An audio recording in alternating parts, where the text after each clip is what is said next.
I want to talk today in today's sermon about the bread of life, Holy Communion, the bread and wine, this ritual we Christians do when we worship together. And I want to look at it with you from three places: physically, metaphysically or spiritually, and the mystery of it. Because it is indeed a mystery, and I sometimes think we do it so often we forget that part. So first, the physical part about it. This gospel reading is about the connection between suffering, violence, and the sacrificial act of Jesus on the cross so that we might live. Make no mistake, it is a hard gospel to hear, and a hard gospel for even a seasoned pastor like myself to read. Flesh and blood are in these 7 verses 10 times. Maybe you noticed. It's hard when reading it to not think of things like what happened after the plane crash in the Andes Mountains, recently dramatized in the movie Alive, or the TV series Yellow Jackets. Because today's gospel is so clear that it makes us wince. I am the bread of life, says Jesus. Those who eat my flesh and drink my blood abide in me and I in them. Consider this. The tradition of having the Lord's Supper comes in part from Jesus' instructions to his disciples at the Last Supper, in which he says, "Do this in remembrance of me."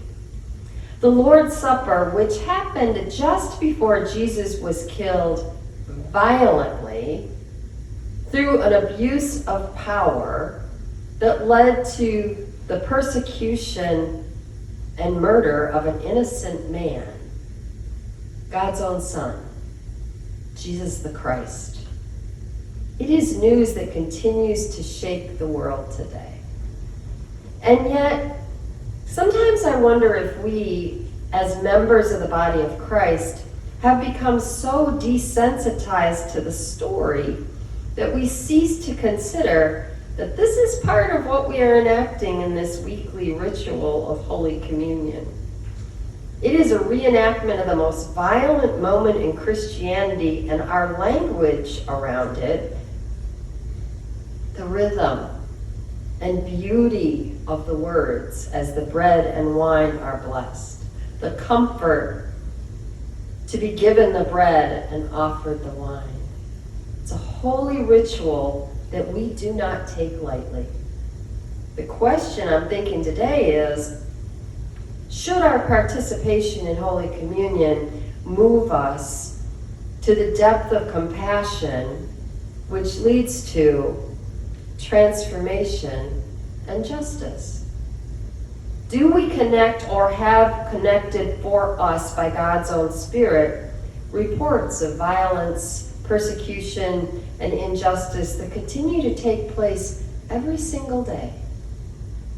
Maybe what John is asking us to do in today's gospel is to remember not just Jesus when we come to the table, but to remember the violence that continues today among various groups of people for whom Jesus also died.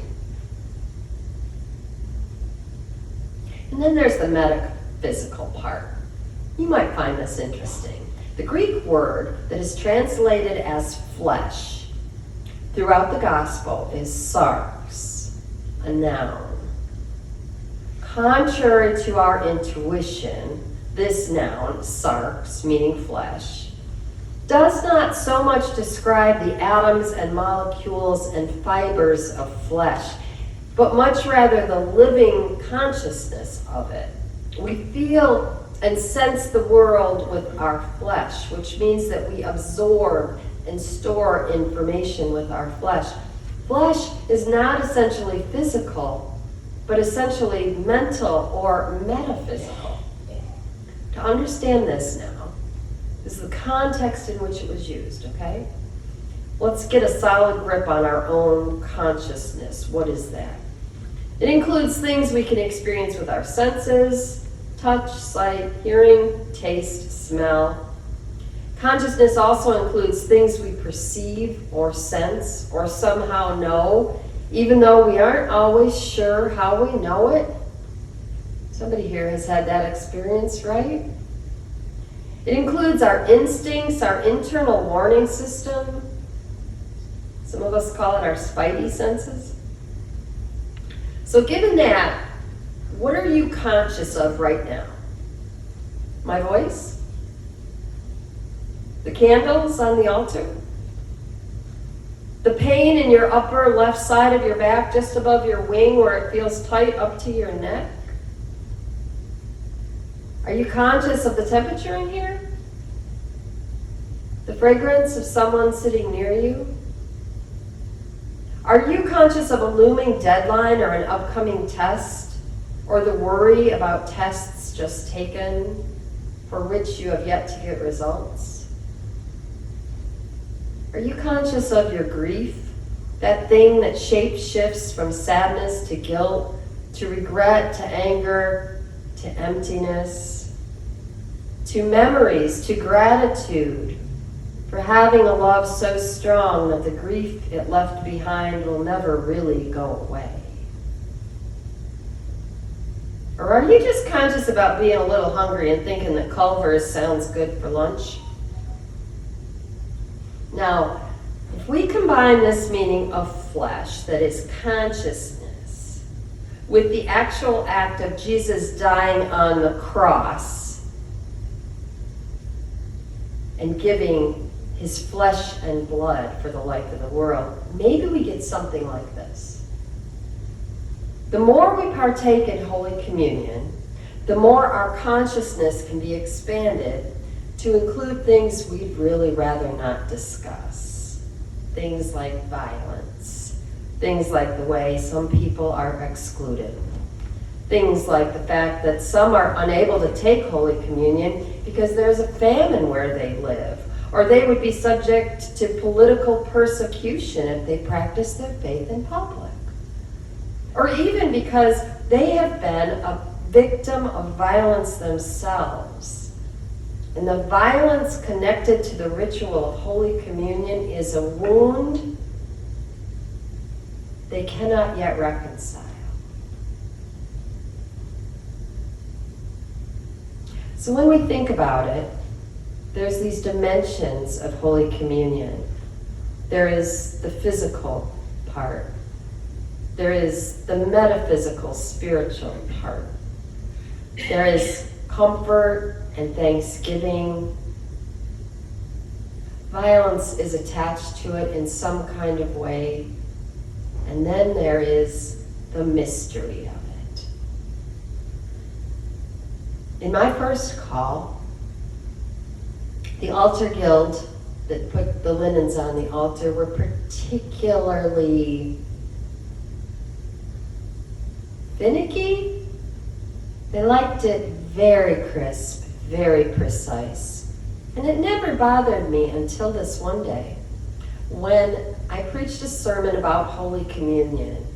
And my refrain through the sermon was, either it's about forgiveness or it's not. And I was talking about how hard it is to forgive and how hard it is for us to forgive ourselves sometimes.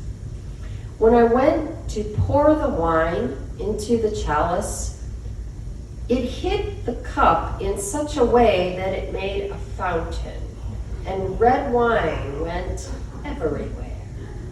It covered the linen. It was all over my white alb. It was on my hands. I wasn't really prepared for that to happen. And the whole time, all I could think of in my very physical person was, the altar guild is going to kill me. Right? But it's interesting because after the church emptied out, no one was there, I recreated what happened. I bet you I poured that wine 10 different ways from different angles. I could never make that happen again. Mystery. I want to close this part and this sermon with part of a poem that I think really helps the mystery of what Jesus has done for us and what our participating in this holy ritual is about. It's by a poet. His name was John Betjeman, died in 1984.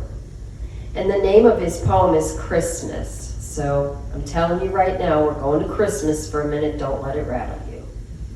In the first 5 stanzas, he describes the superficial busyness of Christmas decorations, parties, shopping. And in the last 3 stanzas, as the part I'm going to read, he pivots to the heart of the matter. Nothing you could ever claim remotely compares to the outrageous mystery of the gospel, which God has gifted to us. Listen. This most tremendous tale of all, seen in a stained glass window's hue, a baby in an ox's stall, the maker of the stars and sea, become a child on earth for me? And is it true? For if it is, no loving fingers tying strings around those tissued fripperies, the sweet and silly Christmas things, both salts and inexpensive scent and hideous tie, so kindly meant. No love that in a family dwells, no caroling in frosty air, nor all the steeple-shaking bells can with this single truth compare.